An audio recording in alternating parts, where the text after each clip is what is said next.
Oui, chers amis, connectez-vous rapidement. Connectez-vous rapidement. Je crois que je viens enfin de percer l'énigme. L'énigme qui était restée irrésolue dans le message que nous a adressé, le message vidéo de la fille de M. Paul Barthélémy Biya, Brenda Biya. Je viens de percer une énigme supplémentaire que je voudrais partager immédiatement avec la résistance camerounaise. En réalité, Brenda Biya nous a glissé ce qu'on appelle un message subliminal, un message codé dans sa vidéo. Moi, j'ai reçu la vidéo dans l'après-midi, je vous en ai fait une analyse à chaud, et avec le recul, j'ai essayé de comprendre pourquoi elle a tenu à nous faire voir l'image de cet homme noir. Au départ, vous vous en souvenez, quand j'ai fait ma première analyse de la vidéo, je me suis demandé si cet homme noir n'était pas la personne qui séquestrait effectivement Brenda Biya. Vous vous en souvenez? Et les internautes qui, quant à eux, se souvenaient qu'il s'agissait de M. George Floyd, qui a été tué dans le Minnesota aux États-Unis, m'ont aussitôt apporté cet élément de précision en disant « Non, professeur, l'image que l'on voit dans le téléphone de Brenda, sur le fond d'écran de Brenda, c'est en fait l'image de l'homme noir qui a été tué aux États-Unis, déclenchant entre-temps d'ailleurs des manifestations et des émeutes. » Mais ça ne me suffisait pas. Ça ne me suffisait pas comme explication. C'est vrai que cette image est l'image de l'homme noir qui a été tué. Mais je ne voyais pas pourquoi Brenda Biya, dans cette courte vidéo consacrée à nous parler de sa détresse, pourquoi est-ce qu'elle a eu besoin de nous présenter cette image? Vous comprenez, chers amis? C'est pas qu'il y a une ressemblance. L'image est bien celle de l'homme noir qui a été tué. Mais ce que vous n'avez pas bien vu, ce sont les messages qui sont accompagnés avec l'image. Nous sommes là dans un véritable polar. Brenda ne peut pas nous dire certaines choses, mais elle les a dites indirectement à travers l'image de cet homme. Regardons ensemble. J'ai pu faire une capture d'écran de l'image. Voici l'image. J'espère que vous avez tous l'image sur l'écran. Nous allons lire les messages qu'elle écrit. En fait, c'est l'image de cet homme et ça décrit ce que cet homme a dit avant d'être tué. Cet homme noir-là, George Floyd, qui a été tué dans le Minnesota par la police raciste, effectivement, cet homme-là, eh bien, au moment où il mourait, il a dit des phrases, et ce sont ces phrases qui sont copiées. Elles sont copiées sur cette image. Et Brenda nous montre l'image. En fait, elle nous montre l'image avec les phrases. Ce qui nous amène à comprendre ceci. En fait, Brenda Biya nous dit, imaginez que je sois George Floyd, et imaginez qu'on soit en train de me tuer exactement comme lui. Ce que je veux vous dire, c'est que je suis une espèce de George Floyd, et on est en train de me tuer. On est en train de me tuer parce qu'on ne veut pas que je parle, parce qu'on a peur de moi. Voici les messages que Brenda a laissé afficher. Premier message, « Please, I can't breathe ». Ça veut dire en anglais, « S'il vous plaît, je ne peux plus respirer, j'étouffe ». Deuxième message, « My stomach hurts ». Ça, c'est ce que disait George Floyd pendant qu'on était en train de l'étouffer, pendant qu'on était en train de le tuer. Voilà ce qu'il disait. Et Brenda, en fait, utilise les propos de George Floyd pour décrire sa propre situation. Est-ce que vous comprenez ça, mes amis? Voilà. « My stomach hurts ». J'ai mal au ventre. Ça continue. « My neck hurts ». Mon cou me fait mal. Ça continue. « They are going to kill me ». Voilà ce qui est écrit. They are going to kill me. Le message dit, ils vont me tuer. Donc en fait, elle nous a montré cette image pour nous parler de ce qu'elle subit. Je viens enfin de percer l'énigme. Il y a des gens qui, manifestement, malheureusement dans notre résistance, ne sont pas patients. Quand il y a une information qui nous vient, nous serons obligés de l'analyser à chaud, mais il peut y avoir des choses qui nous échappent. Et c'est en mettant notre intelligence en commun que nous allons comprendre ce qui se passe. Donc en fait, ce que Brenda est en train de nous dire, très clairement, c'est qu'elle est dans une ambiance de mort. Il y a la mort qui rôde autour d'elle. Ce que Brenda est en train de nous dire, c'est que elle, sa vie est menacée. Et c'est que elle est en train de nous dire, la mort règne chez nous. Les gens sont en train de mourir. Le palais présidentiel du Cameroun, le palais des Toudi est un mouroir. Les gens sont en train de mourir. Voilà ce qu'elle veut nous dire. Moi, j'ai beaucoup d'amis qui m'ont contacté en disant « Mais grand prof, enlève la vidéo parce qu'au départ, tu t'es trompé sur la photo du noir. » Il y a des gens qui sont en train de penser que tu t'es planté. Mais ne soyons pas aussi naïfs et aussi candides. Remarquez que j'ai eu le mérite d'être intrigué par l'image de ce noir. Pourquoi qu'est-ce que ce noir faisait là? Moi, je vous ai fait une analyse 30 minutes après avoir reçu l'élément. Et déjà, j'étais intrigué par la présence de ce noir. Je me disais, mais pourquoi Brenda Biya a besoin de nous montrer cette personne noire? Est-ce que cette personne n'est pas l'interlocuteur, celui qui est son séquestreur principal, la personne qui est à ses côtés, qui la surveille? Première hypothèse. Eh bien, en réfléchissant très bien, je lis tous les messages qui sont donc affichés sur l'image et Brenda est en train de nous parler de l'ambiance de mort dans laquelle elle vit. Elle est en train de nous parler de ce qui est arrivé à ses parents, ce qui est arrivé à ses proches, et elle est en train de nous parler de ce qui menace de lui arriver. Je suis en train de mourir. Je suis en train de mourir. Alors, elle ne peut pas l'exprimer de manière frontale, elle nous envoie ce message de manière subliminale.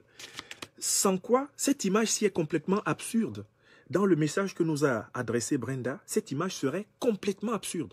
On ne comprendrait pas qu'elle ait besoin de nous afficher ce noir avec les messages lisibles.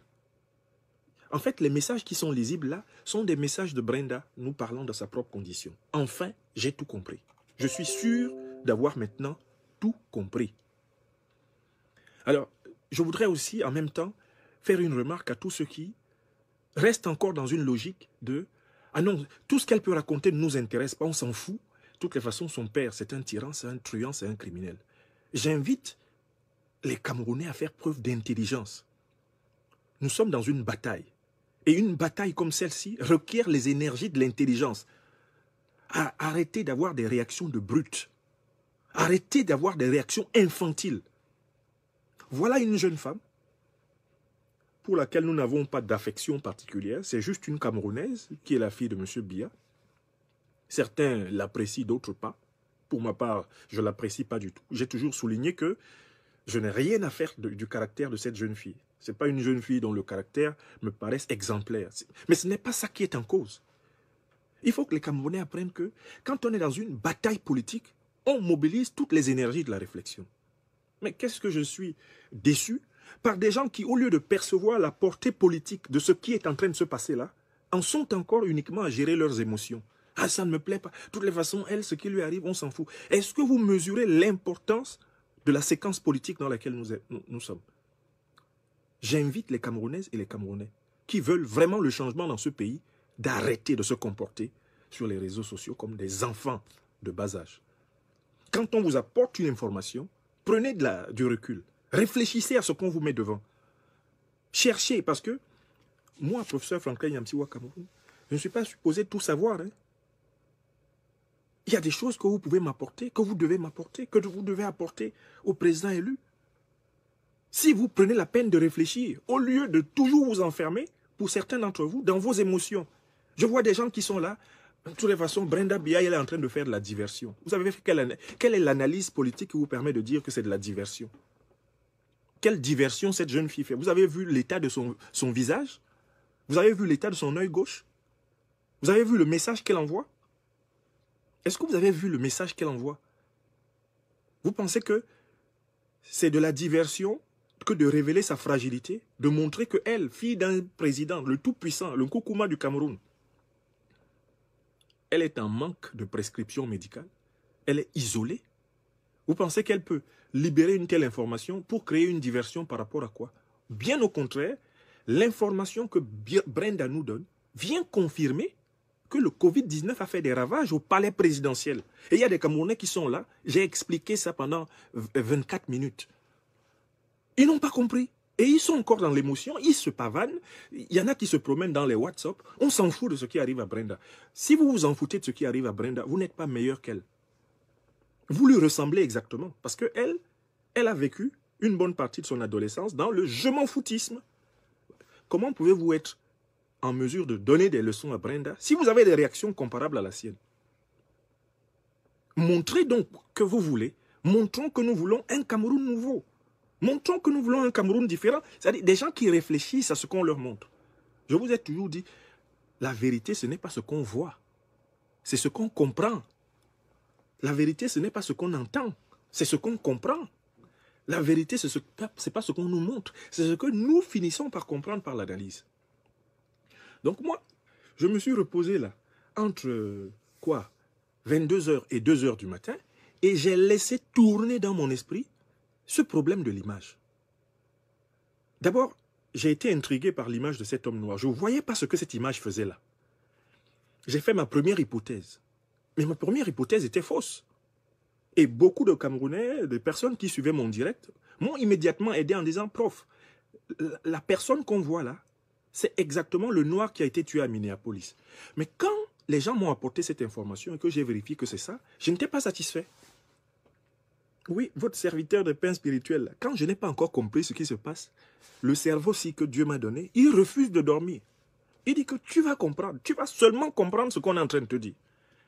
J'ai des amis à moi qui m'ont écrit pour dire, grand prof, sur la vidéo là, tu t'es trompé. J'ai dit, mais j'ai corrigé ça. Je suis allé au bout de la vidéo. Des Camerounais, des amis m'avaient déjà envoyé l'information que non, c'est le noir qui a été tué à Minneapolis. Donc, pourquoi vous vous inquiétez? Je ne suis pas supposé ne jamais me tromper. Je ne suis pas Dieu. Je ne suis pas Sabitou quand même. Donc quand moi je me trompe là, vous avez vu aujourd'hui, les gens m'ont envoyé l'information, j'ai corrigé. Suivez, quand je donne une vidéo là, allez jusqu'au bout. Au bout de la vidéo sur Brenda là tout à l'heure, j'ai corrigé, j'ai dit, la personne qu'on voit dans la vidéo de Brenda, cette personne là, c'est l'homme noir qui a été tué aux États-Unis. C'est corrigé dans la vidéo. Donc ça veut dire que vous venez, vous ne suivez pas jusqu'au bout, et vous partez, vous avez un jugement. Ce n'est pas normal. Ce n'est pas comme ça qu'on fait. Le Cameroun du changement, c'est des gens sérieux. Nous devons tous être sérieux. Si je me trompe, moi, je viendrai toujours corriger. Hein. Moi, Franklin Yamsi Wakamono, je n'ai aucun problème pour venir vous dire, je vous ai dit hier un truc. Je viens de vérifier, c'est faux. Je viens, je corrige. On ne vit qu'une seule vie. Moi, je veux vivre ma vie à fond dans les valeurs que je trouve, les valeurs que j'estime justes. Je les vis au quotidien.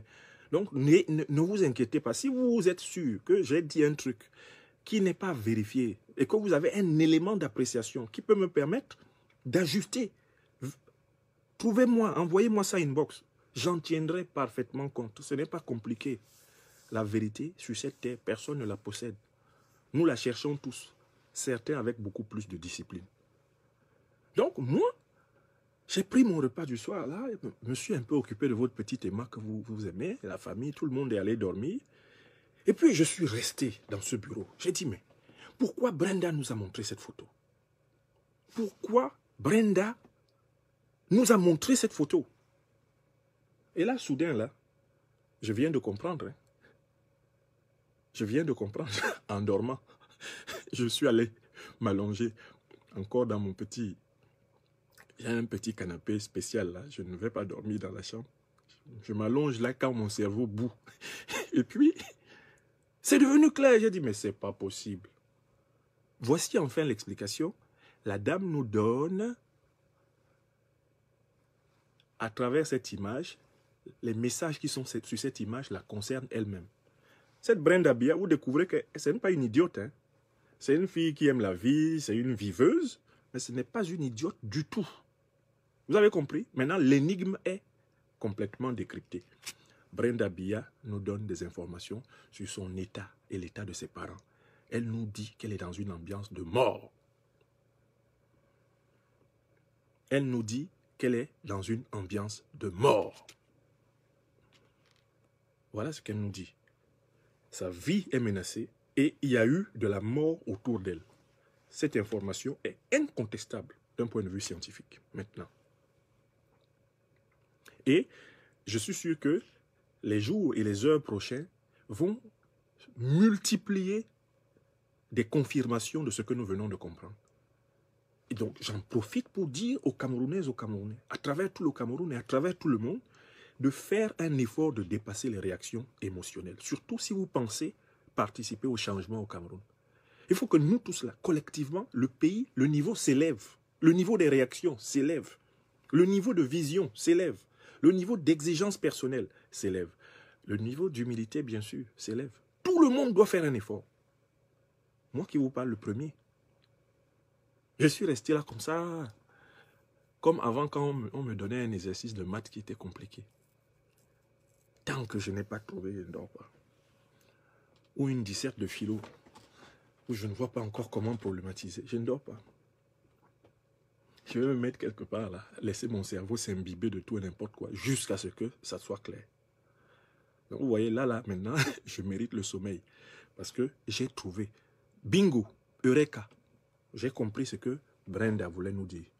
Le message de Brenda est écrit sur le corps de cet homme noir auquel elle s'est identifiée, histoire de nous dire, moi, Brenda Biya, je suis comme l'homme noir tué à Minneapolis par la police. Des hommes en armes, des hommes violents m'ont pris en otage. Ils sont en train de m'étouffer, ils sont en train de me vider de ma vie. Ce qui est arrivé aux Noirs de Minneapolis, c'est ce qui est en train de m'arriver. Do you understand me? Comme vous aimez aussi les blagues. Do you understand me? Dites-moi que vous avez compris, puis je vais aller me reposer. Do you understand me? Voilà. Donc, on a fini de décrypter l'essentiel du message de Brenda Biya. Elle nous a rendu, involontairement sans doute, un service énorme. Elle nous donne l'état psychologique de la famille de l'ancien président de la République Biya. Et elle nous confirme que cette famille est au plus mal et que le pays est pris en otage par ceux qui veulent obtenir la succession de gré à gré. Et que la famille Biya elle-même est d'ores et déjà une famille en otage. Si Biya est vivant, il est en otage. S'il est mort, son corps est en otage. Si Biya est actuellement mort, son cadavre est pris en otage. Si Biya est encore vivant, étant comateux, son corps malade est pris en otage. Si Biya est devenu fou et sénile, il est pris en otage. La famille Biya est prise en otage. Et de tous ces Biya-là, il y en a un seul qui est encore libre de ses mouvements et qui organise sans doute tout cela. C'est Frank Emmanuel Biya, l'électron libre, celui qui dispose de la troupe, celui qui a mis tout le monde littéralement, il a encaserné la famille pour organiser sa succession de gré à gré. Voilà. Maintenant, mission accomplie sur ce sujet-là. Mon système est complètement soulagé. Mon esprit est apaisé. J'ai vu clair dans ce que Brenda voulait nous dire. Et si vous avez pu voir plus clair, continuez. On va en parler demain. Maintenant, je vous souhaite une très bonne nuit. Je peux, moi aussi, maintenant dormir. C'est assez pour aujourd'hui. Ah oui, le peuple a compris. Hein. Il faut empêcher le gré à gré. Il n'y a plus rien à espérer. Ces gens sont en train de vouloir doubler le peuple camerounais. Donc le peuple camerounais doit empêcher le gré à gré. Par la loi du nombre et de la quantité, et de la quantité qualifiée contre la minorité répressive. C'est tout. Alors, les tweets, alors on me dit, on m'a parlé des tweets, mais je suis sûr que les tweets tournent autour du même thème et que la vidéo nous donne l'information frontale, l'information brutale. Dans les tweets, elle fait sans doute des allusions. Dans les tweets, elle menace. Je n'ai pas encore procédé à l'analyse de ces tweets, mais cette vidéo-là, l'information est frontale. On voit donc que Frank Biya, c'est un monstre en puissance, un vrai monstre en puissance. Si son père aura battu les Camerounais avec le rotin, lui, il voudrait battre les Camerounais avec du fer. Ce Frank Biya-là, si son père battait les Camerounais avec du rotin, lui, il aimerait battre les Camerounais avec des barres de fer. Parce que je rappelle que son père a été capable quand même de se débarrasser de sa première femme pour des raisons politiques. Je vous le rappelle, C'est un fait historique au Cameroun. Son père a été capable de se débarrasser de sa première femme, Jeanne-Irène Bia, pour des raisons politiques. On sait aujourd'hui que Jeanne-Irène Bia a disparu dans un règlement de compte politique venant de son propre époux. Donc on voit ce Franck Biya capable de sacrifier sa demi-sœur pour s'assurer la succession de gré à gré. Voilà ce qui attend le peuple camerounais et voilà pourquoi il nous fallait revenir sur ce point. J'ai dit que maintenant c'est 24 heures sur 24. C'est heure par heure et c'est minute by minute. Il faut que nous leur pratiquions le marquage individuel. Au fur et à mesure que des informations précises sur eux vont apparaître, il faut que le peuple soit alimenté. Parce que les Camerounais ont besoin que leur disque dur reçoive le bon logiciel pour qu'ils agissent. Voilà. Bonne nuit à tous. Et merci encore de votre fidélité, merci de votre patience et merci de partager. Parce que les mises à jour, c'est ça qui éveille le peuple. Je vous remercie. Bonne nuit à tous.